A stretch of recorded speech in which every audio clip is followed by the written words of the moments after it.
Cybersecurity Today is brought to you by the generous support of our sponsor, Beauceron Security. You can get their 2024 State of Cybersecurity Awareness Report at beauceronsecurity.com, and there's a link you can follow in the show notes. North Korea is exploiting weak email DMARC settings, and the latest Verizon analysis of thousands of data breaches. Welcome to Cybersecurity Today. It's Friday, May 3rd, 2024. I'm Howard Solomon, contributing reporter on cybersecurity for TechNewsday.com. North Korean hackers are trying to exploit improperly configured DMARC email server security controls to hide spearphishing attacks. The warning to email and IT security administrators comes from American cyber agencies. DMARC is short for Domain-Based Message Authentication, Reporting, and Conformance. Without properly configured DMARC policies, threat actors can send spoof emails that look as if they came from a legitimate domain's email exchange. A DMARC policy tells a receiving email server what to do with the email after checking a domain's sender policy framework and domain keys identified mail records.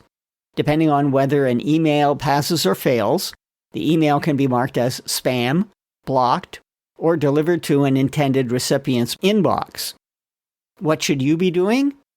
Update your organization's DMARC settings right now. The U.S. Cybersecurity and Infrastructure Security Agency has added a bug in GitHub's email verification process to its known exploited vulnerabilities catalog. It's a warning to application developers to install the latest version of GitHub if they haven't already done so. This particular hole could allow an attacker to change the password of a GitLab account via the password reset form and successfully retrieve the final reset link. This hole was patched in January. Separately, the agency issued a warning to American small and medium-sized businesses that China is targeting them just as much as big companies. These small firms can include utilities, hospitals, communications providers, banks, and municipalities. So, what can small and mid-sized firms do? Report every cybersecurity incident to the Cybersecurity and Infrastructure Security Agency so it can see trends. Firms should also use the free advice and services the agency offers, enroll in a free vulnerability scanning service, and resolve to make their organizations resilient to cyber attacks. Pro-Russian hacktivists are targeting operational technology devices like internet-connected industrial control systems. That warning came this week from cybersecurity agencies in the US, Canada, and the UK. The attacks largely manipulate equipment to create nuisance effects. However, the report adds that some attackers have done physical damage to equipment. That includes causing water pumps and blower equipment to exceed operational limits by altering settings, turning off alarms, and changing administrative passwords to lock out operators. How are attackers doing this? The usual ways: by taking advantage of outdated software, default passwords, and login services that don't have multi-factor authentication enabled. There's a long list of recommended defensive actions in the report, but they all boil down to this lesson. An OT network is just as much a target as an IT network. A hacker recently compromised the Dropbox Sign infrastructure of Dropbox's file sharing service to steal data of subscribers. Data stolen includes email addresses, usernames, phone numbers, hashed passwords, API keys, OAuth tokens, and multi-factor authentication login information. For those who don't know, Dropbox Sign is a service allowing users to digitally sign documents. The data theft could allow a threat actor to impersonate almost any company official.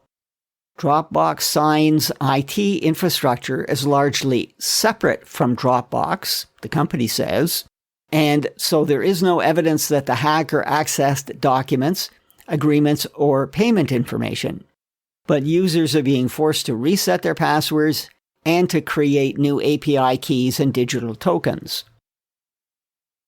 An American judge this week sentenced a Ukrainian man to just under 14 years in prison for deploying the R-Evil ransomware strain in over 2,500 attacks. The accused was also ordered to pay $16 million in restitution. The man, who was caught and extradited from Poland, pleaded guilty in Texas to charges of conspiracy to commit fraud and other charges. A Connecticut jury has convicted a Nigerian man for his role in running a business email compromise scheme. The man and his partners sent targeted emails, pretending to be from trusted companies, to trick officials into transferring millions to bank accounts controlled by the crooks. The man will be sentenced in July. Police in Europe and Lebanon are now acknowledging shutting down 12 call centers and the arrest of 21 people last month behind a range of scams. They included fake police phone calls, investment frauds, and romance scams. Police got a break last December after a bank teller in Germany became suspicious when a customer asked to withdraw over 100,000 euros. A fake police officer had called the victim and demanded the money. Exploiting software vulnerabilities in web applications was the most common way organizations were hacked last year. That's one of the prime findings in the latest annual Verizon Data Breach Investigations report.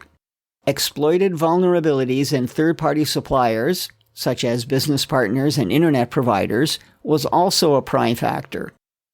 Another finding? Human errors, including clicking on links, were involved in 68% of data breaches. Unfortunately, that's no change from last year's report.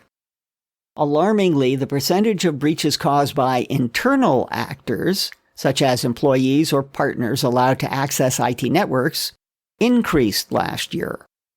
The authors analyzed over 30,000 security incidents in the 12 months ending October 2023, of which more than 10,000 were confirmed data breaches in 94 countries. This free report is essential reading for all IT pros. That's it for now.